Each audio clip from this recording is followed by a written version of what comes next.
The shifting sands of war, Ukraine's fight for survival, and the West's uncertain resolve. The war in Ukraine, a conflict that has gripped the world's attention for over a year, has entered a precarious new phase. Recent events, marked by a dramatic shift in the Western response and escalating military actions by Russia, paint a complex and uncertain picture of the future. The question on everyone's mind: can Ukraine still win? Last Friday's extraordinary meeting in the Oval Office between President Biden, Vice President Kamala Harris, and Ukrainian President Volodymyr Zelenskyy sent shockwaves across the globe. The public rebuke, broadcast to the world's media, saw Zelenskyy accused of gambling with World War III. The message was stark: negotiate peace or face the consequences. The very air in the room crackled with tension, the unspoken implications hanging heavy. The subsequent events only amplified the gravity of the situation. The chilling aftermath of this high-stakes encounter unfolded swiftly. The United States, a steadfast ally throughout the conflict, abruptly halted the crucial flow of intelligence sharing with Kyiv.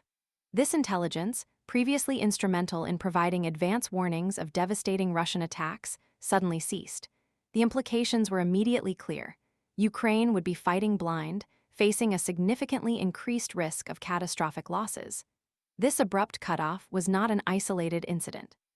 Simultaneously, Brussels, the heart of the European Union, agreed to a substantial increase in defense spending, a move indicative of a growing, albeit potentially belated, recognition of the escalating threat. The consequences of this altered geopolitical landscape became tragically apparent within hours. On the very day the intelligence sharing ended, Russia unleashed a brutal barrage of ballistic missiles and drones across Ukraine. The attacks, a chilling display of military might, targeted civilian infrastructure and military installations alike, underscoring the ruthlessness of the Russian war machine. In the wake of this devastation, former President Trump's controversial assertion that Vladimir Putin was doing what anybody would do added further fuel to the already raging fire of international debate and condemnation. This statement, perceived by many as an endorsement of Russia's actions, sparked outrage and further complicated the already fragmented international response. The violence didn't end there. Overnight strikes in eastern Ukraine on Saturday resulted in a devastating loss of life. At least 11 innocent civilians perished, and 30 more, including 5 children, sustained injuries. These casualties serve as a stark reminder of the human cost of this brutal conflict, a cost that continues to rise with each passing day. The images of suffering and destruction are a potent counterpoint to the political maneuvering and strategic calculations taking place far away from the front lines. Europe's response to this dramatic shift in the U.S. stance has been one of cautious concern and decisive action. Leaders across the continent convened in emergency meetings, grappling with the implications of a potentially fractured Western alliance. Keir Starmer, leader of the UK Labour Party, declared that Europe is at a crossroads in history, emphasizing the gravity of the moment and the crucial decisions that lie ahead. He confirmed that the UK, alongside France, would lead a coalition of the willing to support Ukraine and find a path towards peace. This coalition, though still taking shape, represents a critical effort to prevent the conflict from spiraling further out of control and to provide vital support to the embattled Ukrainian people. Adding further complexity to the already tense international landscape, French President Emmanuel Macron delivered a powerful rebuke of Vladimir Putin, describing the Russian president as an imperialist who seeks to rewrite history.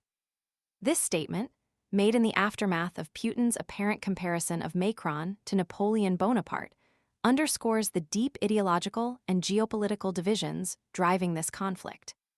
Macron's words represent a firm stance against Russian aggression and a clear declaration of support for the principles of international law and sovereignty. The former UK Defense Secretary's suggestion that Ukraine can still prevail, despite the setbacks, hinges on their continued resilience and their ability to withstand the relentless pressure of the Russian military. This assessment, however, is contingent on numerous factors: the sustained support of the international community, the continued effectiveness of Ukrainian resistance, and the potential for a diplomatic breakthrough that could de-escalate the conflict. The The current situation is fraught with uncertainty, a precarious balance between hope and despair. The war's trajectory remains deeply unpredictable, and the future of Ukraine, and indeed the stability of Europe, hangs in the balance.